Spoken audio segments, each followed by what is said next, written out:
Hello, everyone. Welcome from wherever you are in the world. As we were playing the title slides, we showcased people saying hello from Canada, Brazil, Mexico, Bangalore, London, Paris, Seattle, New York, New Jersey, California, and many more cities. So today is going to be really fascinating with two wonderful leaders that I have met and known.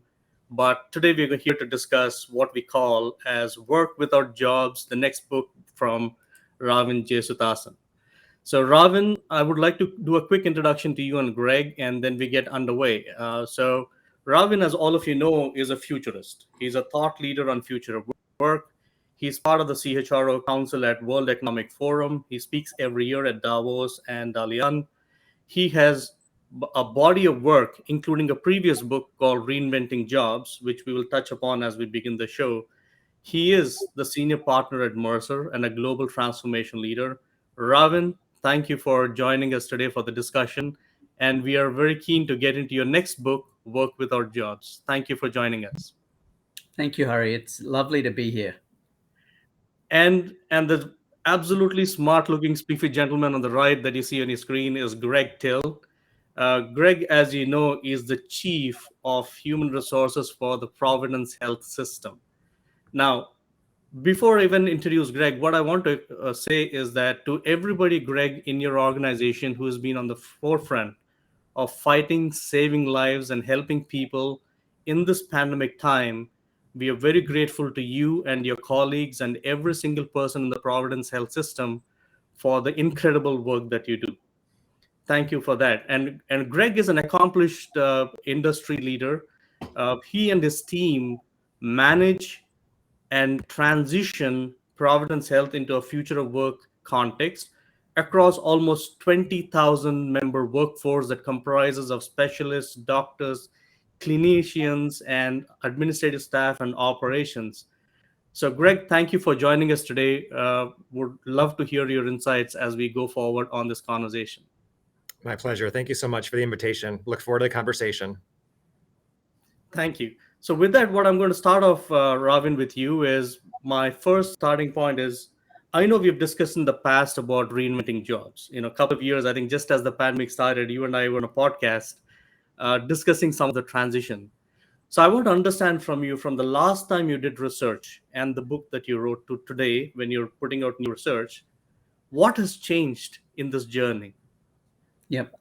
Yeah, Hari, that's a great starting point. Before I jump into that, I just want to say, firstly, a shout out to Cynthia Burks, the CHRO at Genentech, who was supposed to be joining us today. And unfortunately, Cynthia was unwell, so she's not able to join us. And so we hope she has a speedy recovery. But I just want to also just thank the many folks who have had a hand in Work Without Jobs. Obviously, John Boudreau, my collaborator and friend, who we've partnered with now on 4 books. It's tough to believe we've been on that journey. My outstanding colleagues at Mercer, all of whom have really inspired me as in the final run up to the book. My former colleagues at Willis Towers Watson really provided a lot of the inspiration for the book, and certainly the outstanding organizations like Genentech, like Providence, like Unilever, who were so kind enough to allow us to tell their stories. Hari, to come back to your question, I think this book really builds on John's and my last 2 books, Lead the Work, Navigating a World Beyond Employment, and Reinventing Jobs. Lead the Work really explored the movement of work beyond the organizational boundary and the traditional confines of employment. So this notion of the democratization of work. While Reinventing Jobs, as you rightly noted, was really about how does automation and how do automation and digitalization now overlay against this transition and changing nature of work? And how do we get to the optimal combinations of humans and machines? And what both books really attempted to do was to provide leaders with frameworks for decision making, and also with, in the case of both books, several dozen examples of those frameworks in action. And I think when I look forward to sort of where this book is coming out, we're really seeing this acceleration of this thing called the future of work. I think Satya Nadella said it well when he said in June of 2020, that we've seen a 2-year trend in digitalization get realized in 2 months back then at the height of the pandemic. But I think the impact on the future of work is actually far more profound, as you'll hear from Greg in a second with some of the challenges that we're seeing, because it's not just digitalization that is accelerating the future of work, it's also the acceleration of the democratization of work. So, our growing ability to rapidly decouple work from its traditional confines of space, time, and structure. And what John and I kind of realized as we were sort of working through this particular book is that many of our frames of reference for how leaders operate and make decisions really were changing. We were needing to transcend our traditional legacies of how we thought about work and framed it, this notion of jobs. And what leaders needed was really a new work operating system that enables them to capture the opportunities and address the challenges from those two aforementioned forces that I talked about, and also realize many of the promises of the agile movement, which has much promise but has not fully delivered. And we believe that all those forces and factors to be essential to kind of navigating the future of work. So, hoping that makes some sense, Hari. A little long-winded, but hopefully that. No, absolutely. I think very well articulated in some of the challenges that we face today. In particular, I like the aspect that some of the promises of the agile movement didn't fully deliver, right? So it could be either because companies haven't really understood how the frameworks work, or they were doing it in bits and pieces without a cohesive, holistic approach to it. And that's where I think Greg's insights on adoption of automation on scale would really help as we get there. So let's now get into work without jobs itself. Could you walk us through the key frameworks and the thinking and research in works without jobs? Yeah, absolutely, Hari. And what I'd like to maybe just start with is just the evolution of work. And I think we have a couple of slides that we're gonna pop up. Um, so this is just a slide that I want to use to sort of provide a bit of a retrospective on how and perspective on how we've gotten here. So if you think of much of the constructs of how many of us work today, that's about 130 or 140 years old, and you can see under the banner of the second industrial revolution some of the factors that characterize the way we work, this traditional one-to-one relationship between job holders and jobs, one size fits most approaches to talent engagement, and technology really built to kind of support this notion of people and jobs. You fast forward to the third industrial revolution, and essentially what the first sort of crack, if you will, in this model was the democratization of information. As we started to see semi-open ecosystems, because I could now look beyond the walls of my company and understand the costs, capabilities, and risks of work being done elsewhere.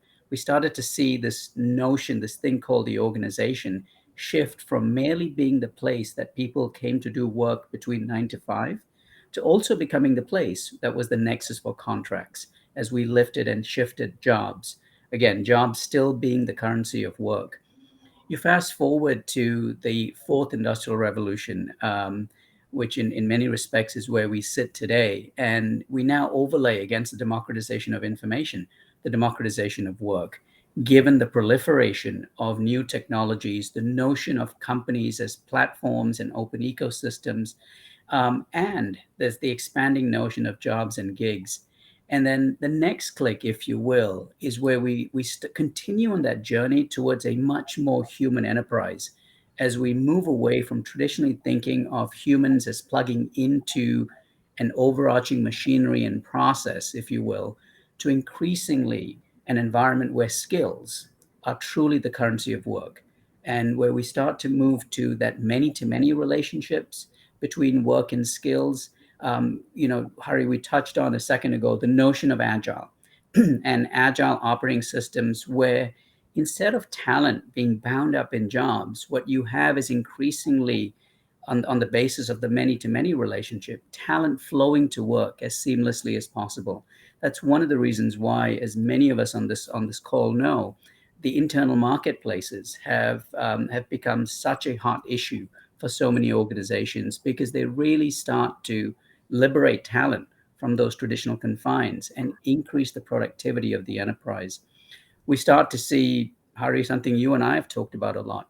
automation really start to become a work partner to talent. And with that movement to the many to many, we can extend that to learning as well, because instead of having a degree matched to a person and matched to a position, what you now have are multiple nano and micro upskilling and reskilling opportunities, which are so required given the pace of change and the shrinking half-life of skills, matched to that unique bundle of skills that is Greg versus Hari, matched to many different ways in which each of us can express our skills in the work that we do. So that much more seamless connection between learning and work, and increasingly, as we're seeing and as we discuss in the book, where learning is designed and into the flow of work.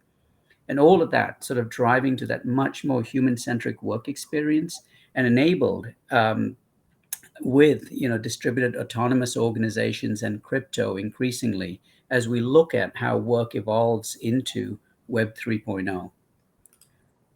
So I'm hoping that that sort of story is sort of helpful in giving a sense of how we've kind of gotten here, and how John and I have been thinking about this continued evolution of work.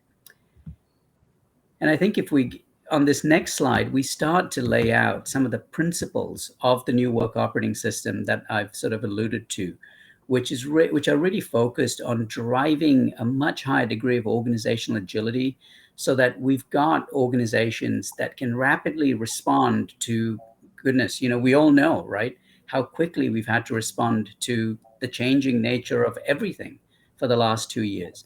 But how do we respond and have the capacity for change, the capacity for adaptation? And the 4 principles that really govern the ideas in the book are what you see on this slide. So starting with the work, the current and future work and tasks of the organization, and not just the existing jobs of the enterprise. So transcending that legacy of jobs.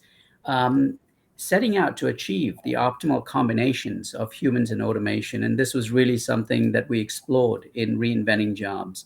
Understanding the nuances of how automation comes in and simultaneously substitute, augments, and transforms human work. When we think of that human work, considering the full array of human work engagements, whether it's that employee in a full-time role, whether it's an employee who is flowing to work much more seamlessly, moving from one project to another, that gig worker, and including internal gigs, freelancers, alliances, and various other alternative arrangements, like even volunteers, as we're seeing with some organizations. But what is that quantum of ways in which human talent can connect with work, so we're not limiting those relationships? And then lastly, ensuring that we're increasing the agility with which talent is connected to work, allowing talent to flow to work more seamlessly, and having a plurality of means for connecting with work, as opposed to merely being limited to a fixed and traditional job. Now, underpinning these 4 principles are kind of the 7 elements of the new work operating system. So I know I'm sort of, it's a bit like drinking from the fire hose here, but we wanted to give you just a quick sneak preview into some of the ideas in the book. So if we jump to the next slide. So those 4 principles really start to lay out 7 key elements of that new work operating system. So the first is this notion of work as deconstructed job elements. And we really view deconstruction as being such a pivotal capability for leaders in HR. So starting with the fundamental units of work, tasks, and activities, asking the question from an automation perspective, what are the characteristics of those tasks, and what is the return on improved performance? So we can, in fact, understand the nuances through which automation plays out. Is it a substitution play versus an augmentation play, versus actually creating demand for new human work? Thinking about work arrangements, as I said a second ago, as a boundaryless and democratized work ecosystem. So thinking of all of those different relationships. And perhaps most important and kind of central to the ideas in the book are this notion of thinking of our talent as whole individuals with an array of deconstructed capabilities and skills.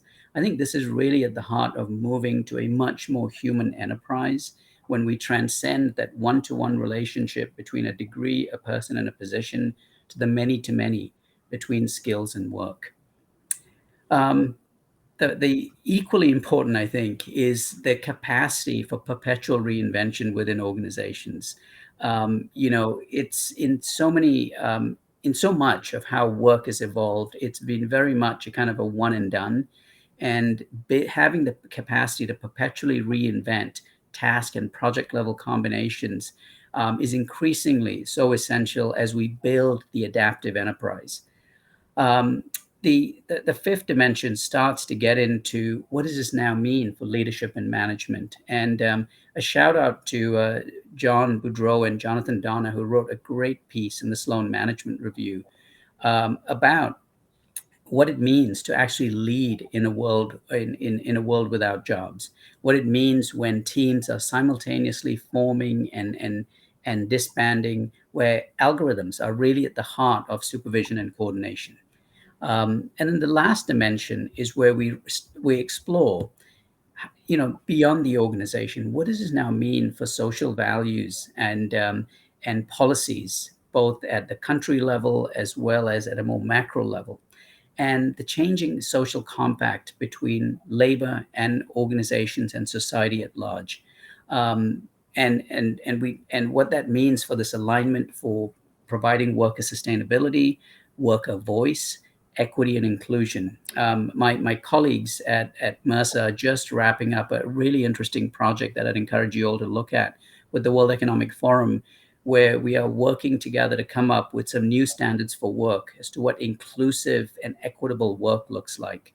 And that'll be published in the next couple of months.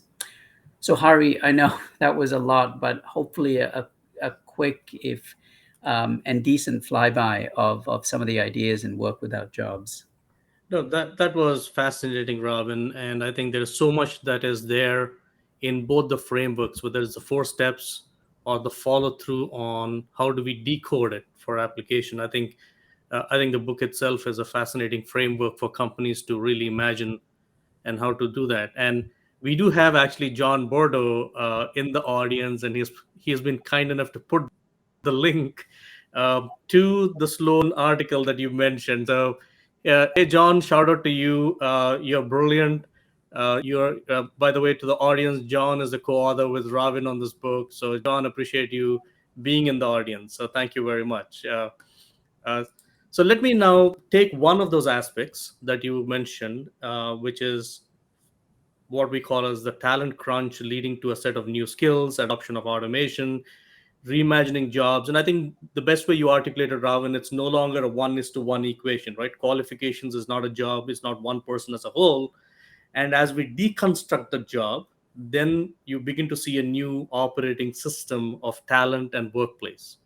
Now, Greg, I know that in your organization, you have taken this approach. Your industry has been in the forefront of significant stress, right? So even in the pre-pandemic days, there was a significant talent crunch in the healthcare industry.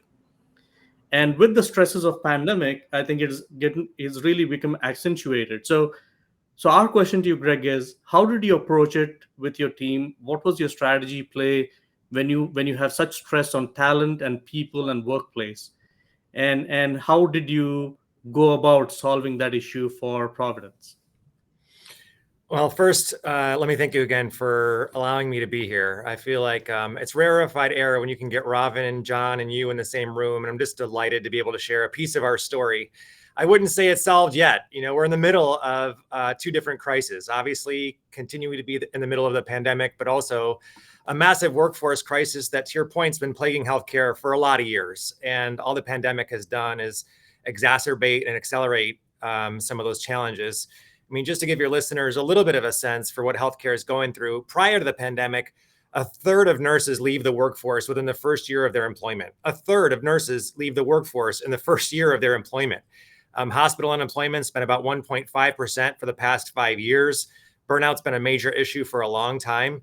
And when you combine that with the industry-wide trends of 50% increase in retirements, for instance, and the Great Resignation, we're in a world of hurt in healthcare. Across industries in the last year and a half, 2/3 of the workforce that left still hasn't come back. A third of them say they're never coming back.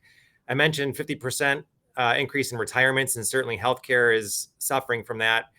And, we're also suffering as a country from, in the US at least, from declining birth rates, which are not replenishing the workforce at the same level as they used to. And unfortunately, the way that we used to fill that gap was through immigration. But for the past 5 years, that's also pretty much come to a standstill. In healthcare, the workforce crisis has been growing for 10 years. We're only filling about 50% of our jobs. Over 20% of our workforce has left the industry in the last 2 years since the pandemic. And obviously, the need for healthcare is exploding. And so, for us, necessity has been the mother of invention. Like a lot of folks, we did some things in the near term to react to the crisis. We put over $300 million into things like rewards, recognition, retention, and started really rethinking more strongly how we do the work, to your point earlier. Part of that rethinking was in typical ways, like how do we continue to inspire our workforce around mission, purpose, belonging, DE&I, and well-being. We are also rethink our development systems, just like Ravin was talking about with respect to how to think about skills and competencies versus degrees and tenure. We're starting our own school of health professions. We're retraining Amazon warehouse workers to become MAs and CNAs. And then the third kind of big strategy, which really gets us into the most relevant to Ravin and John's book, is just a general theme of transformation. And Ravin, I don't know if this will resonate. You can steal it if you want to. But in those 4 categories that you've talked about, major transformation, we've called those the 4 Ds for the last few years here at Providence: deconstruct, digitize, deployment, and diversify. Deconstruction is really all about what org design has told us we need to be doing for the last 25 years, which is looking at the work, deconstructing it, and redesigning it for what the environment, our consumers, and the industry needs today. One of the things that has been different is the amount of flexibility that we've needed to look at the work through the lens of what work are we doing? Where does the work need to happen? When does the work happen in healthcare? And how does the work happen? And happy to give some examples of how we've tried to deconstruct some of the work in healthcare to ensure that we're able to fill some of the gaps that currently exist, but frankly, that'll exist for a long time. In the second bucket, digitize, I think, Ravin, you call this combine humans and automation. This is really automating our work to ease our caregivers' way. In the last 2 years, we've deployed things like auto scribes so that nurses don't have to take notes at the bedside. We've done predictive hiring, predictive flexible scheduling, deployment of chatbots, and lots of other things to ease the way of our clinicians, frankly, to create more capacity for the care of human beings at the bedside. And the third bucket we call deployment. You said allow talent to flow to the work. Other people call this the internal marketplace. And we've certainly had to deploy this through COVID. We've deployed the workforce in lots of different ways in healthcare, frankly, to allow folks to flow from units that don't have as much need to units that have a lot more need. And unfortunately, to your point earlier, we just don't have enough talent to take care of everybody the way that we used to. And so we've certainly used deployment to do that.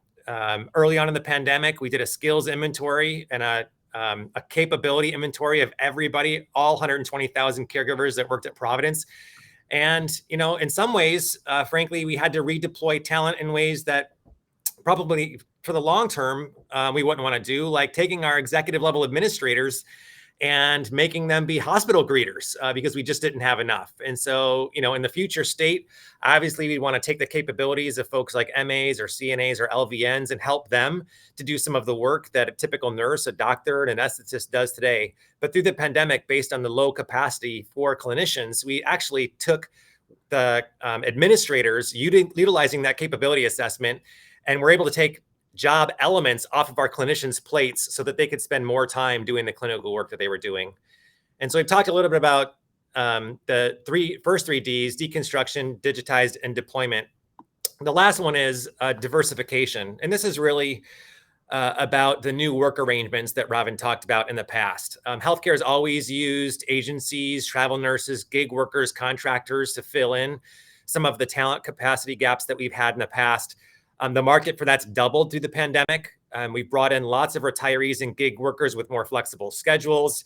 We're looking to dramatically increase the amount of care that we're doing virtually, because in the states that we're in Providence and the West Coast, there's a lot bigger gap in the supply and demand of healthcare talent than there is, for instance, in the Midwest and the East Coast. And so just to give you a sense, you probably all have felt this. Providence did 65,000 virtual visits in the year prior to the pandemic. In the first year of the pandemic, we did 2 million virtual visits. That's dramatically changed how we're able to provide care and where the clinicians are that we're providing care from in order to expand our sources of talents. We're also looking at international and lots of other things to expand the availability of talent. So kind of in summary, we did a whole bunch of stuff to throw the kitchen sink at some of the immediate needs. But in terms of what we're really doing to transform the work and fill in that capacity gap that healthcare is going to have, at least for the next 20 years, we're working to deconstruct, digitize, deploy, and diversify. Thank you, Greg. Ravin, when you look at what Greg has done, and obviously this is a case study in the book as well, how do you look at this approach, and how do you also recommend this approach for other organizations, because industries are different, right? Yeah, Harry. Firstly, the reason John and I had Providence as sort of a bit of an anchor case. It really is such a great manifestation of all of those principles and those 7 steps. We're just really blessed to be able to share that story. I think what Greg has done, and the other cases in the book will illustrate it, are universally applicable. The thoughtfulness with which this Greg applied the ideas to whether it's nurses versus HR business partners versus other roles are just such a great example of kind of universal applicability. And I think it's one area that I wanted to just sort of touch on, where I think this notion of deconstruction is particularly relevant now during what's been called the Great Resignation, and certainly in North America and in parts of Western Europe, is so many are focused on addressing those challenges by bending the supply side of the equation, right? Different benefits, better pay, etc.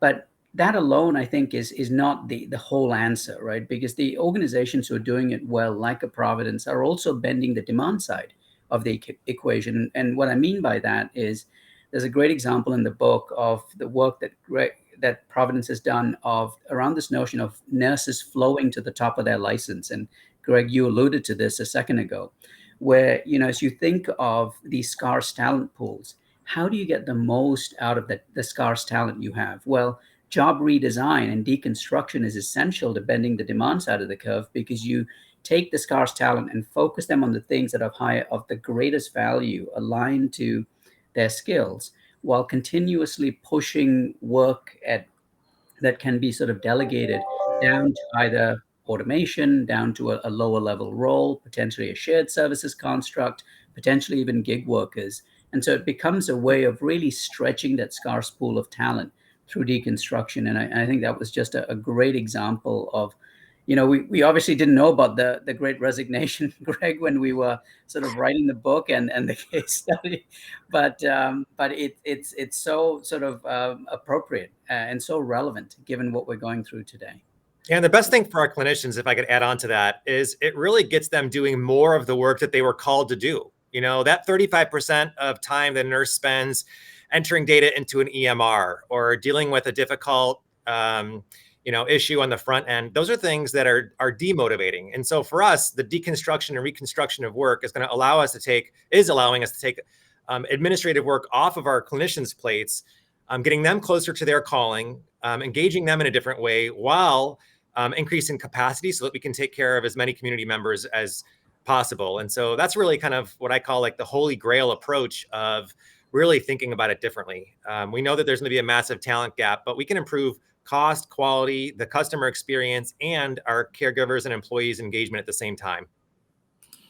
Thank you. And what I want to request Ravin is to go from what we call as reimagining the workforce task deconstruction to also a word that we heard a lot in the last 24 months called flexibility. Mm-hmm. I know Cynthia could not join us today, but she's recovering well and on the path to recovery. Genentech is another great example that you talk in the book on how they use flexibility as a strategic driver for reimagining work. And I thought, Ravin, if we could request you to share a little more on that particular example, and also then pass it to Greg to see what his thoughts on flexibility would be. Yeah, happy to, Harry. And Genentech was really like the first case study in the book, because it was such a great example of an organization that, as all companies virtually were looking at this notion of flexibility and how to introduce it and how to embrace it. Cynthia and her team were incredibly thoughtful about um, working with us to sort of think about flexibility and not limiting it to the job, right? And so that's where deconstruction came in, because it was used as a way to identify, the opportunities for flexibility across all roles based on the type of the work, the nature of the work, the underlying tasks, and not limiting flexibility to, as many have, to just saying, these jobs have flexibility or opportunities for flexibility and these others don't. But really starting with the premise that there are opportunities for flexibility in all roles. We just have to find them based on the unique tasks that they perform, and recognizing that flexibility is going to look and feel very, very different across these different roles. The other thing that I just want to shout out to Cynthia and her team is Genentech was just a world-class example of change management and rapid agile development. The speed with which they sort of engaged all of their stakeholders and gave them voice in the process, the speed with which they iterated, came up with designs, deconstructed roles, tested them, applied them, prototyped them, and then iterated was truly impressive to behold. But I think it was a great example again of why deconstruction is so essential, because it identified opportunities of flexibility that would not have been possible otherwise. And Greg, when you look at flexibility, obviously in your industry, patient care is everything is centered around the patient, right? So then how does flexibility get defined when you start to deconstruct jobs and reconstruct the entire organization model? First of all, I'm sure all the listeners probably agree, and Ravin kind of said it. I mean, flexibility is the new engagement currency. And if an organization isn't thinking about how to ensure that they utilize their workforce in a more flexible way, then I'm a little bit worried about the future of their retention and engagement of the workforce. We've been thinking about flexibility in a couple different ways. What work are people doing? Where are they doing the work? When are they doing the work, and how are they doing the work? And every industry has different levels of flexibility that they're able to apply to any one of those four dynamics. My previous organization, Raytheon, really did frankly work without jobs 10, 15 years ago because all the roles and work was project based. When we say work without jobs at Providence, we're really thinking about deconstructing the work and building either more optimal jobs for our clinicians, because they're very heavily regulated, or allowing our non-clinical folks to have a lot more flexibility and swarming to task-based work that the moment determines that it needs. So for us, I mean, flexibility, we have 20,000 folks currently working from home that we would have never thought about doing prior to the pandemic. We're building a system of flexible scheduling as part of our diversify component of the strategy. And the way that that'll work, for instance, today, almost all nurses work 12-hour shifts. The average age of a nurse right now in the US is 51 years old. Most of those nurses aren't going to be wanting to spend 12 hours on their feet 10 years, 15 years from now. And so we're working to make the schedules more flexible and allow them to vie for a 4-hour schedule at night, with job components that are most conducive to kind of how and when and where they want to work. And so I'd say we're deploying schedule flexibility, we're deploying flexibility in hiring, we're deploying flexibility in where people want to work, to the extent that we can, given regulation and certifications. We have about 9 minutes to the close time, and probably we'll do some Q&A and look at some of the comments coming in. So I do want to put this from Hannah Inam. The question she has is, what are the new leadership capacities, right, when we talk about flexibility? Because supervision as a concept has dramatically changed. In my view, it changed 20 years ago, but I can tell you there were a lot of managers who were still stuck in 1960s, right? So, Yeah. and the pandemic pushed these people out of their comfort zone. So how would you describe the new leadership capabilities required in the future of work scenario, Ravin, and then we'll go to Greg. Yeah, so it's an outstanding question, and we've got a whole chapter in the book devoted to it. A couple of quick things just to pick up on your point, Hari, about supervision and coordination. And I think that's the first sort of, again, chink in the armor, right, of sort of traditional management, because as we see more technology and algorithms come in, they're able to take on, and we have a couple of examples here in the book of traditional supervision and coordination. Now, that doesn't mean that leadership sort of falls by the wayside, but it requires some very different muscles. The ability to sort of continue to focus on orchestrating this new ecosystem for work along the lines of what Greg described, having leaders who have the capacity to sort of continuously look at that work ecosystem and understand which are the options available, and have the facility and capacity to orchestrate those other options just as well as they could. The ability to delegate work and hire employees, I think, is a key requirement. The other skill that I'll just touch on before Greg jumps in is, when you look at that transition, that evolution that I shared on that slide, if you go to the far left, everything about the second industrial revolution and how we work is characterized by structure. And Lena Nair, the new CEO of Chanel, just had this great quote. She said, as I look at the evolution of work and the stuff that John and you have written about, we're going from an era of where structure was the control mechanism, the thing that governed the way work was done, the way it was organized and supervised, and to an era where culture really becomes the new structure. It's culture that binds together these disparate interests and needs into alignment to a common purpose. And I think the leaders who do it well really get that, and they understand how to use culture in the most powerful way possible. Greg?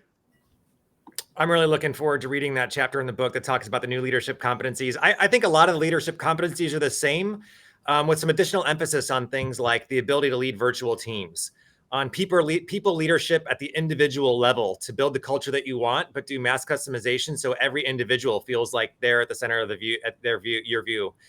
Ensuring that they have kind of radical flexibility. We've been talking about that for the past half an hour, but some leaders and managers aren't built that way. Ensuring that we really are able to assess talent in a different way than we have before. A lot of us know the talents and skills and capabilities of the caregiver or the employee based on the work that they're doing today that's right in front of our nose. In order to really swarm to the work, in order really to design the system around the person, you need to know what capabilities and skills every individual on your team and broader has, and what they might be capable of that they haven't yet done, in order to make sure that they do that. And they're going to have to be really good at defining the work. And defining the work can't be done in the same hierarchical, structural way with static components than we've done in the past. And so I think a lot of those things are things that we've been talking about, wanting our leaders to embrace for the past 5 or 10 years.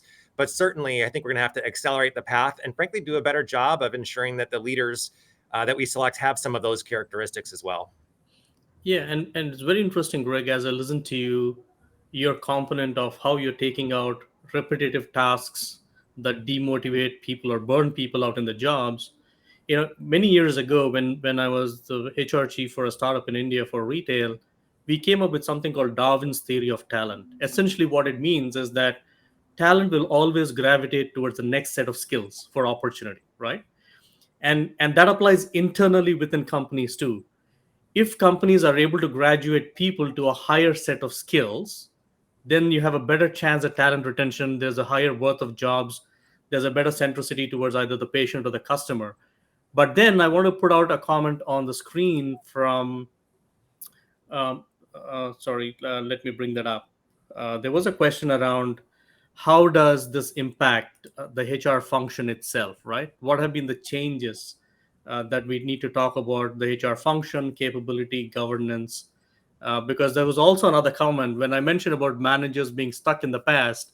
Some individual commented saying, "Hey, it's not just managers; it's HR too, right?" So I want to combine the two and put it back to you, Greg. So how does HR change? Well, I mean, the great news is that HR is the forefront of business success at this point more than ever before. And, John, Ravin, and several folks have been writing books for a long time about how we get our seat at the table and how much the work has really changed in HR in the last 25 years. And spoiler alert, we're pretty much viewed the same way that we've always been. Well, I think that that's changed in the last 2 years, and it's going to change in the next 5 years as we look at ourselves as really helping to design the workforce of the future. I mean, if you ask our CEO in healthcare, and really, he's the president of the AHA across healthcare and probably beyond that in industries, when you ask him what the three biggest challenges are and the three biggest opportunities are over the next 5 years, he'll say workforce, workforce, and workforce. And so for me, we need to get really tightly aligned if we haven't already with our business strategy.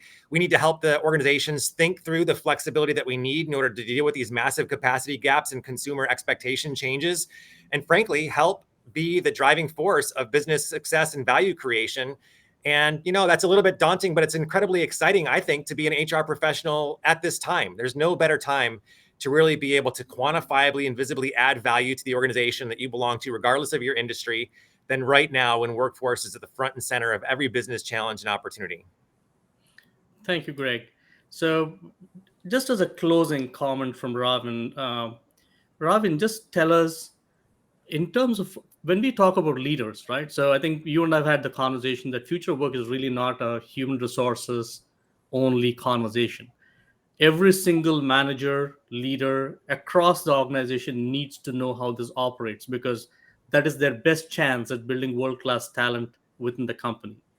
So, talk to those leaders and managers and organizations and why future of work is so important for them. And it is their responsibility to really understand and adopt it.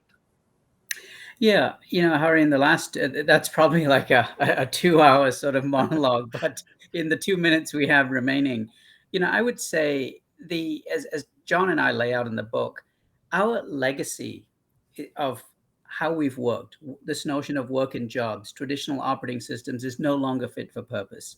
We need to set the stage for transition and change. We need to set the stage, as Greg is doing for that pivot, that great Gibson quote of the future is here, it's just unevenly distributed.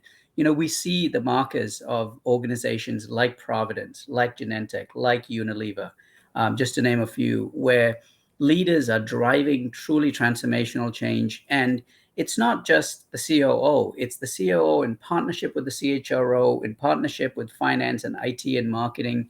They're transcending the traditional silos to collaborate because that's what's required to advance on the future of work. And, I'll say, Greg, not to embarrass you, but I do think what Greg is doing really captures something that John and I have talked about for a long time, which is the CHRO of the future is one who is a steward of work and not limiting themselves to being merely a steward of employment, which is what might have worked, I think, 20 years ago. Thank you, Ravin. And I do want to close the session by telling the audience that Ravin is actually creating one of its kind course called the Future of Work Lab for Caltech Executive Education. This will help leaders understand, apply, and design their own future of work models for their industry and their companies. We are really looking forward to going live with it in the next couple of months to 3 months. Ravin, quick comments from you on the Future of Work Lab that you're creating? Yeah, Harry, thank you for that opportunity. I'm so delighted that you and I will have the opportunity to collaborate in creating that course and taking many of the ideas we've touched on today, as well as some others, to leaders around the world. So looking forward to it. Thank you, everyone. Really appreciate everybody across the world from so many cities joining us. Please do look up the book Future of Work and enjoy reading it. And if you have questions, please go to ravinjesuthasan.com, or you can also reach him on LinkedIn. So thank you, Greg. Really appreciate it. Shout out to Cynthia and her quick recovery. Thank you, Cynthia, for having your example as part of the book. Ravin, always an incredible pleasure listening to you. Thank you, everyone. Thank you, Harry. Thank you all.